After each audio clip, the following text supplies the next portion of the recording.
Everyone, exam medicine channel में आप सभी का स्वागत है। हम बात करेंगे junior assistant UP triple SC 2023। ये जो आपका विज्ञापन जारी हुआ था जूनियर असिस्टेंट का, उसका विज्ञापन संख्या 08 परीक्षा 2023 है। लेकिन आपकी ये परीक्षा जो है कंडक्ट कब होगी? 2024, जैसा कि आपको पता है कि चल रहा है। और आपकी शॉर्ट लिस्टिंग की गई है। शॉर्ट लिस्टिंग किस आधार पे की गई है? पेट परीक्षा, यानी जिसको आप पीईटी परीक्षा कहते हैं। पीईटी परीक्षा 2022 पे इसकी शॉर्ट लिस्टिंग की गई है। ये विज्ञापन 2023 का है और इसकी परीक्षा 2024 में होगी। तो आप लोग इससे कंफ्यूज ना हो। कुछ कैंडिडेट ऐसे हैं कि जैसे क्या होता है कि आपने फॉर्म भर लिया है, लेकिन आपको नॉलेज नहीं होती, ध्यान नहीं होता कि हमने ये फॉर्म भरा है या नहीं। इस वजह से ये क्लियरली जान लीजिए कि 2022 में अगर आपने पीईटी परीक्षा दी थी, उसी के आधार पे ये फॉर्म आया था जिसको आप सबने भरा है। और ये 5000 से ज़्यादा इसमें भर्ती थी टोटल। ठीक है, तो इसके कंप्लीट जो है सिलेक्शन प्रोसेस के बारे में बात करेंगे। इसका सिलेबस क्या हो सकता है उसके विषय में बात करेंगे। और इसमें कंप्यूटर और यूपी जीके तो आएगा ही, वो मस्ट है आना। तो वो कैसे पढ़ें आप और कहाँ से पढ़ें, कैसी बुक आपको लेना चाहिए, उसके विषय में इसमें कंप्लीट जानकारी दी जाएगी। तो अगर आप इसमें एलिजिबल हैं, यदि आप हैं तो आप कमेंट सेक्शन में ज़रूर बताइए, अगर हो सके तो आप हैं या नहीं हैं। क्योंकि आपकी शॉर्ट लिस्टिंग कर दी गई है, कल ही आ गई थी शॉर्ट लिस्टिंग के लिए नोटिस यूपी ट्रिपल एससी आयोग की मेन ऑफिशियल वेबसाइट पर। जो लिस्ट आई थी उसको टेलीग्राम पर शेयर कर दिया गया है। जो लोग अभी भी ना देखे हों वो जाके फिर से देख लें। कट ऑफ बेहद कम गई है, उसको अभी मैं स्क्रीन पे भी दिखाऊंगी कि किस तरीके से क्या चीज़ें हैं। और कोई भी नोटिस, कोई भी इन्फॉर्मेशन आती तो आपको वहीं टेलीग्राम पर मिलता है। जिनको ज़रूरत हो वो वहाँ से देख सकते हैं। तो आइए हम एक एक करके सभी पहलुओं पर बात करेंगे जो कि आपके लिए इम्पॉर्टेंट होगी। सिलेक्शन प्रोसेस, अभी हम कट ऑफ दिखाएं उससे पहले कुछ कॉमन चीज़ें जान लीजिए। इसके सिलेक्शन प्रोसेस में क्या होता है? Written test plus typing. इसीलिए टाइपिंग अभ्यर्थी के लिए सुनहरा अवसर है। अवसर इसलिए है कि आपको पता है कि पेट परीक्षा के आधार पे अभी तक जितने फॉर्म आते हैं उसमें कट ऑफ बहुत ज़्यादा हाई रहती थी और सबको बैठने का मौका नहीं मिलता था। इसमें कैंडिडेट कम होने की वजह से कट ऑफ कम गई है। 15.22 मतलब 15.22 गई है cut off general, OBC, EWS की। महिला अभ्यर्थी जो भी होंगी, फीमेल कैंडिडेट, वो अपने कैटेगरी में ही आएंगी, मतलब 15.22 उनकी भी कट ऑफ होगी। अगर आप एससी में हैं तो अलग है, मतलब महिलाओं के लिए अलग से कट ऑफ नहीं जारी की गई है। जिस कैटेगरी से वो बिलोंग करते हैं उसी में उनका कट ऑफ जारी किया गया है। इस तरीके से है, तो कट ऑफ बेहद ही कम है। तो जो लोग भी इसके अंदर आ रहे होंगे, अगर आपने फॉर्म फिल किया है तो मुख्य परीक्षा के लिए तैयारी स्टार्ट करिए। आपकी परीक्षा जो है जुलाई से पहले तो नहीं होगी, लेकिन अच्छा खासा समय है और सब्जेक्ट भी ठीक ठाक होते हैं इसमें। और इसमें कट ऑफ सिर्फ टाइपिंग चूँकि होना है इसमें, इस वजह से कट ऑफ कम रहती है पहले मेंस परीक्षा की। लेकिन फाइनल सिलेक्शन के लिए आपको कोशिश करनी है कि हमारा मतलब 60 एबव मार्क्स आए। ठीक है, 100 में से 100 क्वेश्चन आएंगे। आपको क्या क्या आएंगे, कैसे आएंगे, अब हम उस पर बात करें। उससे पहले आइए हम उस नोटिस को देखते हैं कि कल की नोटिस आई क्या है। आप स्क्रीन पे देख पा रहे होंगे 14 मार्च यानी कल की ये नोटिस है जो कि आई हुई है। यहाँ पर देख लीजिए, जैसा कि मैंने आपको बताया था कि आपका जो विज्ञापन संख्या है 08/2023, ये आपकी विज्ञापन संख्या है। सम्मिलित कनिष्ठ सहायक, कनिष्ठ लिपिक एवं सहायक स्तर 3rd मुख्य परीक्षा के अंतर्गत विभिन्न पदों के नियंत्रणाधीन कनिष्ठ सहायक, कनिष्ठ लिपिक एवं सहायक स्तर 3rd के कुल जो है 37, मतलब अलग अलग था, इस वजह से ये है। टोटल मिला के आपकी कुल पद कितने हैं? 5512। ठीक है, तो इस तरीके से टोटल पद है जिनके लिए जो है यहाँ पर जारी किया गया है। तो कितने अभ्यर्थी टोटल आए हैं इनके अनुसार, तो ये रहे। ठीक है, यहाँ पर 2,43,981 अभ्यर्थियों को परिणाम एवं कट ऑफ के लिए आयोग ने इसको निर्धारित किया कि इतने अभ्यर्थी इसमें देंगे। बस कुछ ही कैंडिडेट है, मतलब मिनिमम इसमें फॉर्म भी कम पड़े थे और मुश्किल से इसमें 2-4 हज़ार कैंडिडेट को बाहर किया गया है। बाकी सभी कैंडिडेट को उसमें ले लिया गया है। ये आइए देखिए कट ऑफ। यहाँ पे हम बात करें 5512 पदों के लिए, तो अनारक्षित मतलब जनरल की कट ऑफ कितनी है? तो 15.22 है, मतलब 15.22 है। अनुसूचित जाति जो है एससी की कट ऑफ कितनी है? यह उनकी भी है 15.22 है। अनुसूचित जनजाति एसटी की कट ऑफ कितनी है? 3.97 है। अन्य पिछड़ा वर्ग ओबीसी की कितनी है 12.22 है। आर्थिक रूप से कमजोर वर्गों के लिए ईडब्ल्यूएस की भी कट ऑफ कितनी है तो 15.22 है। तो आप देख रहे हैं सिर्फ एसटी की कट ऑफ ही चेंज है, नहीं तो बाकी SC ST OBC general EWS सब की कट ऑफ सेम लग गई है, ठीक है ना। और यहाँ पे आप देखेंगे कि बाकी जो जिस कैटेगरी में आ रहा होगा अलग से भी देख लेंगे। स्वतंत्रता संग्राम सेनानी जो होंगे उनका अलग से दिया गया है। महिलाओं के लिए इसमें बता दिया गया है कि वो अपने मूल श्रेणी में ही सम्मिलित हैं। मूल श्रेणी का मतलब मैंने बता ही दिया, अगर आप एससी की महिला हैं तो एससी की जो कट ऑफ है वही आपकी भी है जनरल की, तो उसमें कन्फ्यूज़ होने वाली बात नहीं है, आप देख लेंगे अपना। तो इस तरीके से ये सारे कट ऑफ हैं, आप लोग देख लीजिएगा। ये जो स्क्रीन पे आप देख रहे होंगे इसको टेलीग्राम पे शेयर कर दिया गया है, वहाँ से भी देख लीजिए, नहीं तो आप खुद से ऑफिशियल वेबसाइट पे जाइए और वहाँ से डाउनलोड कर लीजिए। दूसरी बात है, अब हम बात करने वाले हैं सिलेबस का। देखिए अभी ये सिलेबस जारी नहीं किए हैं, ना ही इन्होंने ये कहा है कि मुख्य परीक्षा का फॉर्म भरिए। बस कुछ दिनों बाद आपकी मुख्य परीक्षा की जब आप मुख्य परीक्षा के लिए आपको फॉर्म पोर्टल खुलता है भरने के लिए, उसके बाद आपके एग्ज़ाम मान के चलिए 2-3 महीने के अंदर हो जाते हैं। तो जल्द ही आपके मुख्य परीक्षा का पोर्टल ओपन होगा, उसकी सूचना आयोग की वेबसाइट पर समय पर दी जाएगी, इसमें ये लिखी हुई है। दूसरी बात है इसके परीक्षा पाठ्यक्रम की बात करें तो इस भर्ती के लिए मतलब जिसमें 5,512 पद हैं, इसके लिए तो नहीं जारी किया गया है, लेकिन अभी आपको पता होगा कि 1200 कुछ पदों के लिए अभी जूनियर असिस्टेंट के लिए ही विज्ञापन आया था, जिनका एग्ज़ाम भी हुआ है, तो इसका सिलेबस जारी किया गया था। चूँकि हाल ही फिलहाल में एग्ज़ाम हुआ है तो जो उसका सिलेबस था आप मान के चल सकते हैं 99% की वही सिलेबस रहने वाला है। अगर थोड़ा बहुत परिवर्तन हुआ तो होगा 1%, नहीं तो बाकी वही रहेगा। तो आपको अपनी तैयारी शुरू करनी है और उसी आधार पे शुरू करनी है।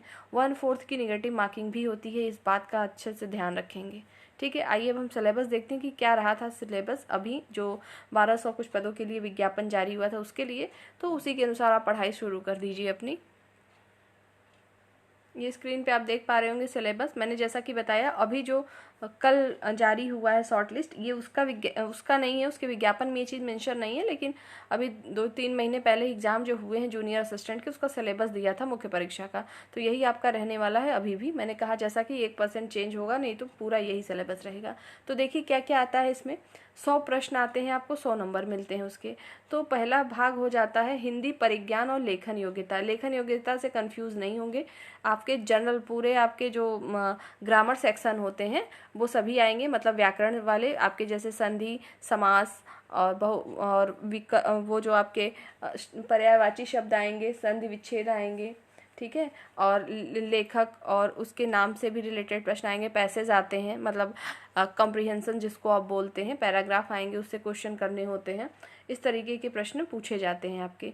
और जो प्रीवियस ईयर का पैटर्न रहा है उसके आधार पे भी चीज़ें आती हैं, ठीक है।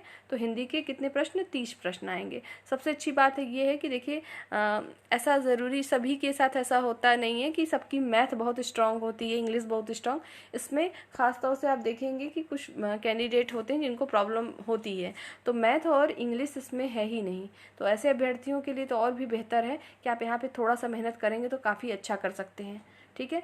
तो हिंदी के कितने प्रश्न 30 प्रश्न। उसके बाद सामान्य बुद्धि परीक्षण, मतलब आपका जो है रीजनिंग जिसको कहेंगे, 15 क्वेश्चन आएंगे 15 नंबर के। सामान्य जानकारी जीके आपके 20 प्रश्न 20 नंबर के आएंगे।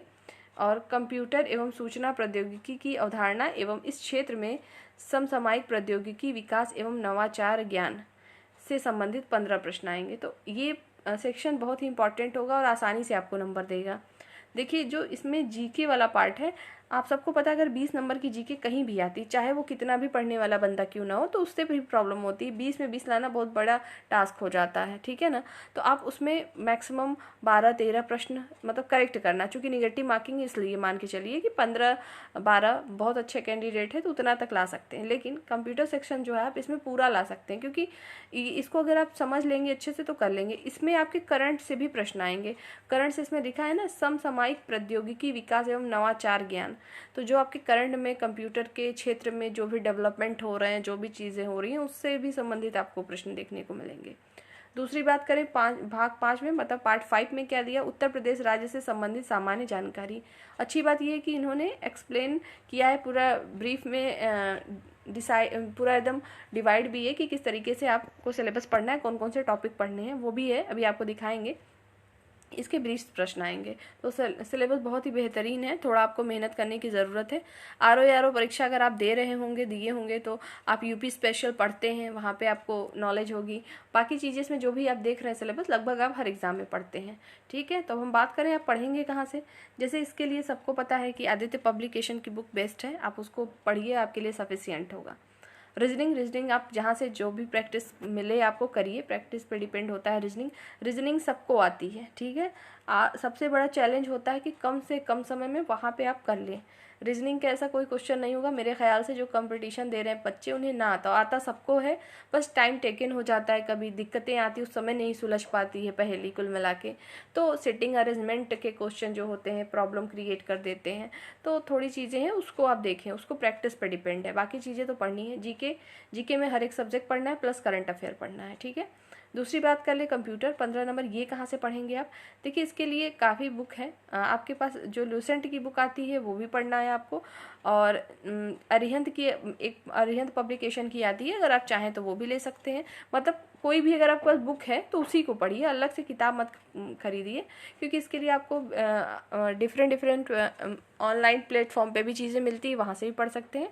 बाकी हमारे चैनल के माध्यम से आपको कंप्यूटर और जीके की चीज़ें दी जाएंगी, और आपको जीके और आपके जो हिंदी का है तो उसमें भी सेक्शन में आपको मैं बीच में वीडियो दूंगी, लेकिन ये भी कह रहे हैं आपको खुद से पढ़ना है, ठीक है। पूरा टोटली डिपेंड नहीं होना है, लेकिन जो कंप्यूटर पार्ट है आपका और उत्तर प्रदेश पार्ट है, तो मैक्सिमम चीज़ें मैं आपको दूंगी इस पर, और PDF आपको टेलीग्राम पे भी दिया जाएगा, ठीक है। तो ये ऐसा नहीं होगा कि रेगुलर आपको मिलेगी इसकी वीडियो, लेकिन मिलती रहेगी, जो कि आपके लिए बहुत ही यूज़फुल होगी। टाइपिंग की बात करें तो टाइपिंग आपको हिंदी और इंग्लिश दोनों में ही देनी होती है। 5-5 मिनट की टाइपिंग होती है, 5 मिनट हिंदी, 5 मिनट इंग्लिश की टाइपिंग होती है। हिंदी के लिए कोई इशू नहीं है, कुर्ती देव पे करिए, चाहे मंगल फॉन्ट इन स्क्रिप्ट पे, आपको वहाँ ऑप्शन दिया जाता है। ऑनलाइन टाइपिंग होती है, इसके टाइपिंग के लिए अलग से वीडियो हम बना देंगे आपके लिए। बाकी अगर आप लोग को कोई भी डाउट, कोई भी समस्या हो इस विज्ञापन से रिलेटेड, तो आप कमेंट सेक्शन में पूछेंगे, आपको हर एक चीज़ की जानकारी दी जाएगी। आइए अब हम देखते हैं कि जो इसका सिलेबस है कंप्यूटर का और यूपी स्पेशल का, इसमें क्या क्या चीज़ें आपको पढ़नी है। देखिए यहाँ पर 1/4 की नेगेटिव मार्किंग थी और रहेगी भी, ठीक है। ये सिलेबस है आपका, इसको ध्यान से देखेंगे। इसको भी शेयर कर देते हैं आपके टेलीग्राम पर, और वहाँ से आप देख लीजिएगा।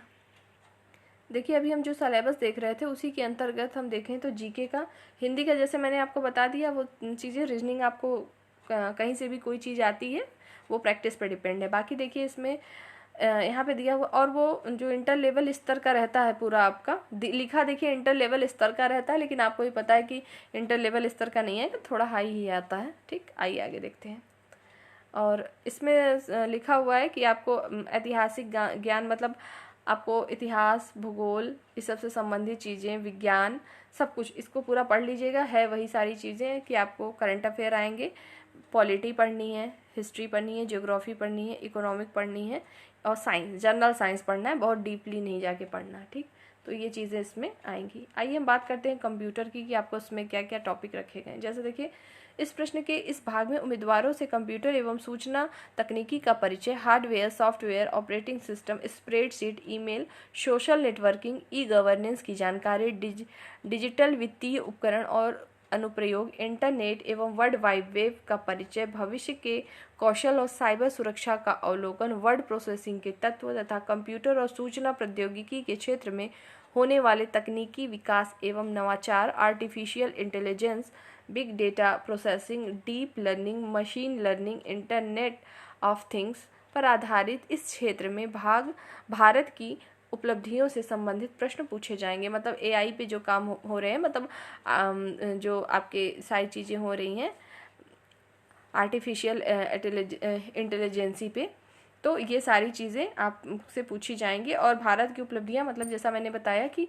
प्रेजेंट टाइम में जो भी इसमें डेवलपमेंट हो रहे हैं करंट में, तो करंट अफेयर के जो न्यूज़ होते हैं हर एक सेक्शन में अलग अलग होते हैं, ठीक है। इकोनॉमिक में क्षेत्र में अलग आप पाएंगे, ठीक है, और इन्वायरमेंट के लिए अलग पाते हैं। तो इसी तरीके से हमारे सूचना प्रौद्योगिकी में भी, IT सेक्टर में भी है, तो उसके क्षेत्र में जो भी विकास हो रहे हैं उससे संबंधित भी प्रश्न आपके बनेंगे, ठीक। और ये मत समझिएगा कि सिर्फ बेसिक कंप्यूटर पढ़ लेने से काम हो जाएगा, कि उसका इतिहास पढ़ लिया हो गया। इतिहास वाले प्रश्न गए, अब वो सब प्रश्न नहीं पूछे जाते, ठीक है। और आइए हम आगे देखते हैं यूपी जीके में क्या पढ़ना है आपको। इसमें आपको उत्तर प्रदेश की विशिष्ट ज्ञान, मतलब जैसे हम भारत का भूगोल पढ़ते हैं वैसे अपने उत्तर प्रदेश या आप जिस राज्य से भी हो वहाँ से रिलेटेड भी एक स्टेट जीके का होता है, उसको पढ़ना हो। जैसे उत्तर प्रदेश के परिप्रेक्ष्य में हमें इतिहास, मतलब उत्तर प्रदेश का पूरा इतिहास जानना है, कब कैसे इसका नामकरण पड़ा, कहाँ पर कहाँ इसकी राजधानी रही है, किस तरीके से चीज़ें रही हैं, यहाँ का भौगोलिक क्षेत्र कैसा है, यहाँ की जलवायु कैसी है, मिट्टियाँ कैसी हैं, कहाँ पे किस चीज़ का उत्पादन होता है, ये सारी चीज़ें पढ़नी है। सांस्कृतिक कला, यहाँ पे कौन सी सांस्कृतिक चीज़ें हैं, मतलब कौन कौन से लोकगीत हैं, लोक नृत्य हैं, कौन कौन सी शैली है, कहाँ कहाँ से उत्पन्न हुई यूपी में, ये सब चीज़ें पढ़नी है। वास्तुकला, त्यौहार, कौन कौन से त्यौहार मनाए जाते हैं, साहित्यिक क्षेत्र, यहाँ पे कौन कौन सी भाषाएं बोली जाती हैं, कहाँ किस क्षेत्र में कौन सी, और सामाजिक रीति रिवाज और पर्यटन, यहाँ पे क्या अच्छा है पर्यटन की दृष्टि से, क्या क्या चीज़ें हैं, वो सारी चीज़ें। भौगोलिक परिदृश्य एवं पर्यावरण, प्राकृतिक संसाधन, जलवायु, मिट्टी, वन्य जीव, खान और खनिज, उत्तर प्रदेश, अर्थव्यवस्था,